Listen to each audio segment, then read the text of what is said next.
people and to my internal self. um, but all of that aside, I did get like terrible sleep over that entire period of time. It was only 5 days long, and I would say I probably recorded an average of less than 6 hours of sleep each night. So at what point do you start seeing yourself get kind of foggy and cognitive decline and all that good stuff? Yeah, especially when working with power tools. That's fun. So, not a great idea, not a good combo. I left with a small wound on each of my thumbs, and I somehow accidentally stabbed myself with a utility knife in the leg. So, luckily, it was not deep enough to require stitches, but the wound is still there and will definitely leave a scar when it's all finally healed. So, and that was a week. That was over a week ago now that happened. So, yeah, it was angry to the point that I asked my brother-in-law's wife, who's a nurse practitioner with the trauma team at the hospital, do I need to go see a doctor?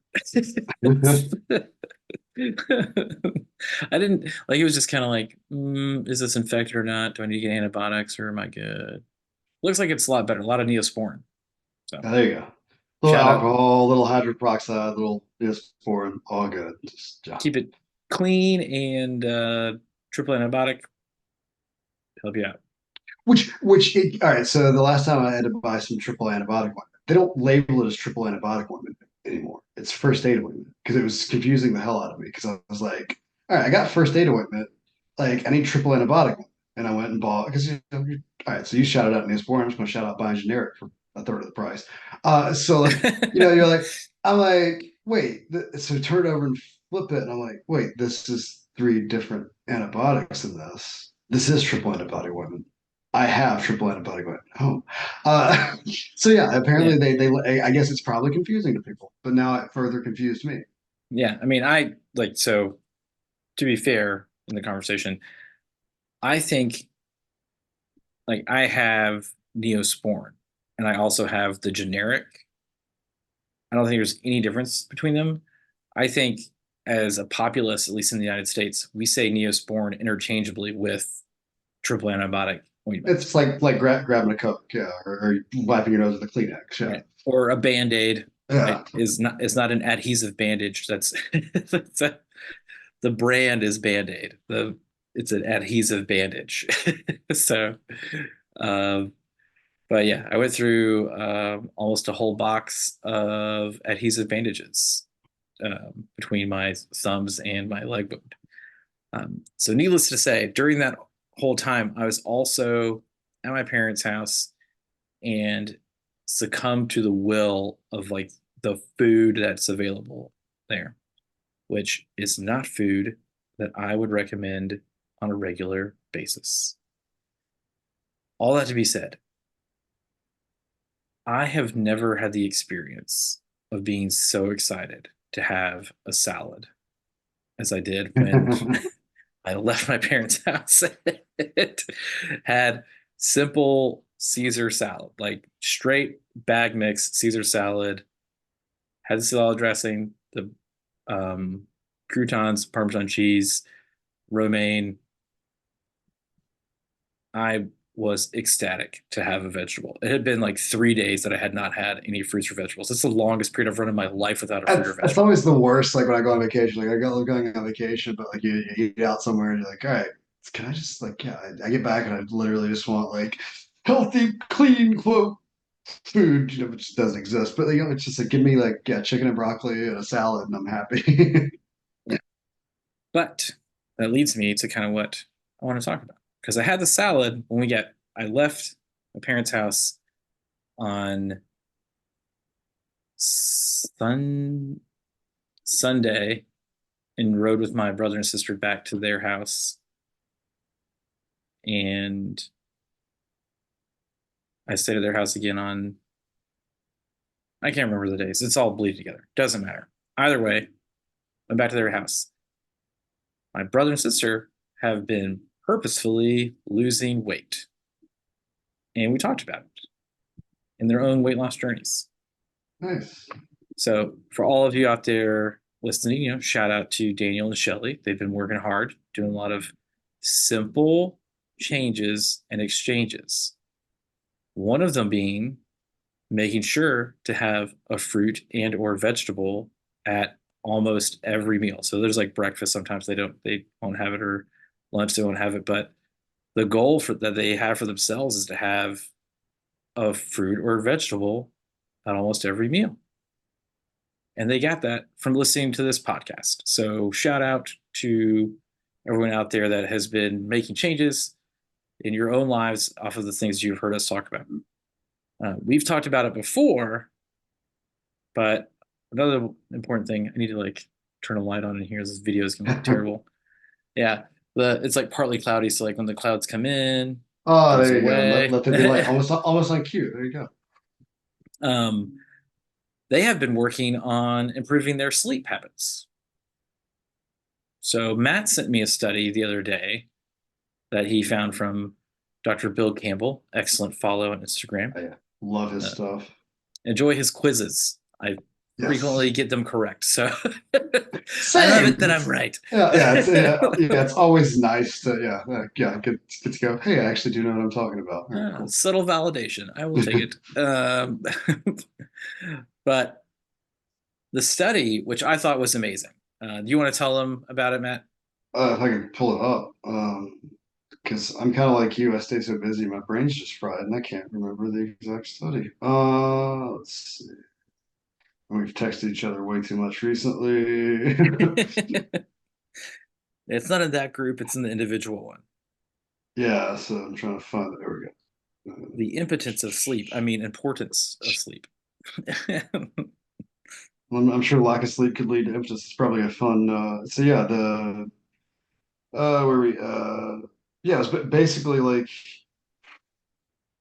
find the actual study,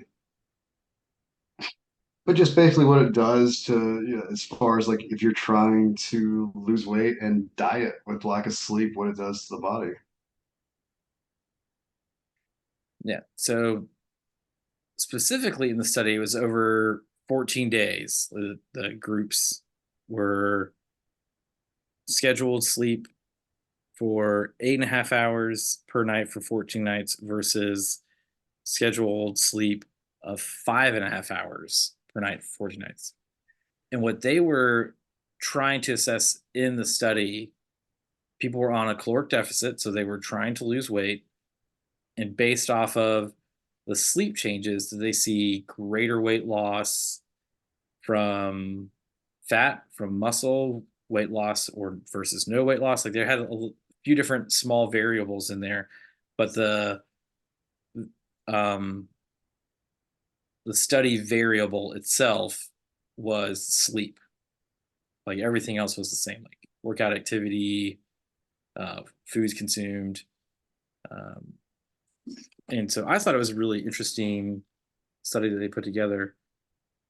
And it was the people were compared to themselves. So it's not like um, two separate groups of people. It's like individuals versus themselves. So this is where I thought it was interesting. During both conditions, the subjects lost nearly the same amount of body weight, right? Which is about 3 kilograms or 6.6 pounds over 14 days, which it's kind of pushing it. I wouldn't recommend that. You're probably going to see some issues there, anyways. Um, but when they looked at the composition of the weight loss, this is the important part. So for those of you out there that are trying to lose weight, this is the important part. This is why we harp on sleep all the time. It's why we're bringing it back again right here. It's like 3 or 4 episodes. I'll link it in the show notes ago that we told you the first thing that we're going to do with you is try to work on your sleep. Let's try and get that together because it's going to have such a huge impact on everything for you going forward. Important part here, the sleep deprived people lost more lean mass than fat mass. The sleep regulated people, the normal sleep condition, lost equal amounts of muscle mass and fat loss. Right? So it's important to note if you are losing weight, you are likely to lose some small amount of lean mass.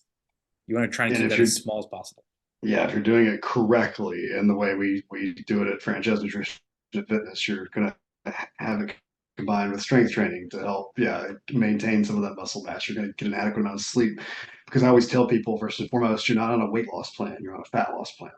Like if the number on the scale is the most important thing to you, I'm sorry. Like that's not the most important thing. If that's all you want to see, we can chop off your arm. You're gonna lose a lot of weight instantaneously. But like that's not why you're here. It's not. It's because you want to be leaner. It's because you want more muscle mass, less fat mass, and that's what we can do. So yeah, to know that more muscle mass is getting wasted away and lost because you're not getting enough sleep, that's crazy.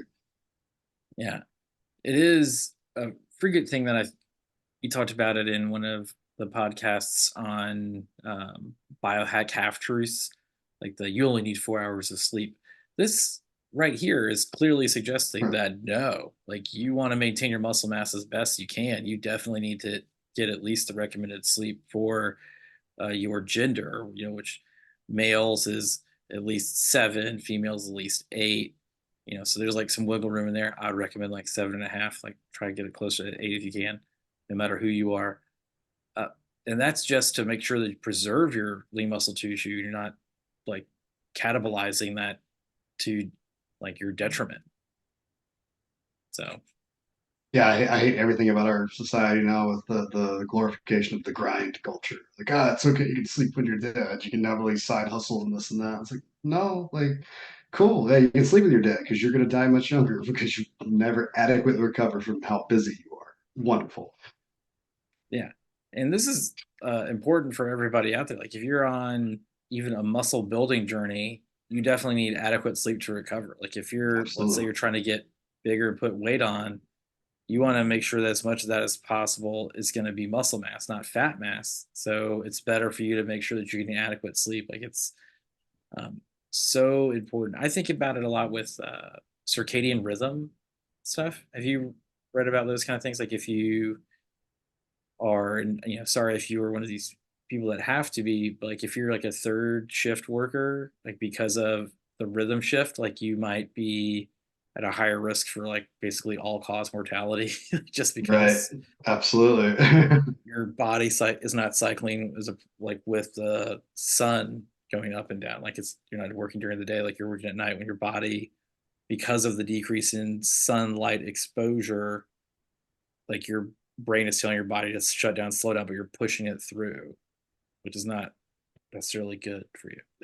And so much of like sleep is creating habits, and having a set bedtime and a set wake up time. And I've had jobs in the past. I'm sure a lot of our listeners can commiserate with this as well, where your schedule is never the same. It's just day to day and week to week. Okay, I'm getting home at 9 o'clock tonight. I got to be back at work at 5 o'clock in the morning the next morning. And you wonder why you're constantly staying sick and why you're not putting on muscle mass on a muscle building program. It's like, oh, because I have everything working against me with my recovery time. Yeah, I learned from a sleep researcher that if he had to boil it down, he said if you had to boil it down to like one thing that you should do, it's just to have a consistent bedtime and a consistent wake up time. He said even if you can't get all the hours in that you need, as long as those things stay as close to the same within 30 minutes of each other, like let's say you go to bed at 9 o'clock tonight, and then tomorrow you go to bed at 9:30. That's within 30 minutes of each other. That's what I'm talking about. Like the consistency of all of those times, because your um, growth hormone kicks off in the initial part of your sleep. And so if it's off by too far, you've lost that. Like it doesn't move up to whatever time you go to bed. It's just used to going off at that time. And if you're awake, it won't kick off because you're awake. It only kicks off because you're asleep. So you have to have that consistent. I was just like, oh, like Yeah, and that's it's mind blowing to me. great when you can do that because like out of all the awfulness of 2020 for personally and like everybody else out there, like one of the good things I did do is, no really commitments. It was literally like 7 days a week, lights out, sleep at 11 o'clock, up at 7 o'clock every day. And I wish I could do that now, but I still do try to do that throughout the week. And obviously with, some athletic endeavors and other stuff on the weekends, it's a little bit skewed, but yeah, I very much set boundaries with everyone and everything going, no, I need to get my sleep. And that's a hard thing for a lot of people to understand. Yeah, and that's doing it as often as you can is the um, big piece of it. Like if you like, Matt still wrestles on the weekends. Whenever we do like odd jobs, when we're up late or anything like that, or like you have like celebrations stuff like that. Sure, it's gonna be off. Like I'm not saying like you have to be absolutely perfect because no one is, but trying to get it in as many days as possible on the same time, the same schedule, go to sleep, wake up, get wind down, all those Yeah, things. it's like anything else. Like something's better than nothing. I think so many people would hear, well, I can't do it every day, so why care? But like, what if you can do it 3 days or 4 days or 5 days or 6 days? Like that's great. Yeah, it's And you look like sun's you're ready. You look like you're ready to go to sleep. Is the back to sleep. Yeah, that's funny. But really, for this episode, let us know. Hit us up on social media channels. Have you started to work on your own weight loss or weight gain journey? And in that, have you improved your sleep? What did you do to help it out? We're at Franchise and F on basically every platform. You can hit us up at franchiseandf.com, sign up for your free meet and greet if you haven't already, or send us a message and let us know. Or if you're listening to this on Spotify, you can actually comment on the podcast itself. So let us know. We're happy to take all the responses and talk about it on the next episode. But like we say every week, maximize every bite. maximize every rep.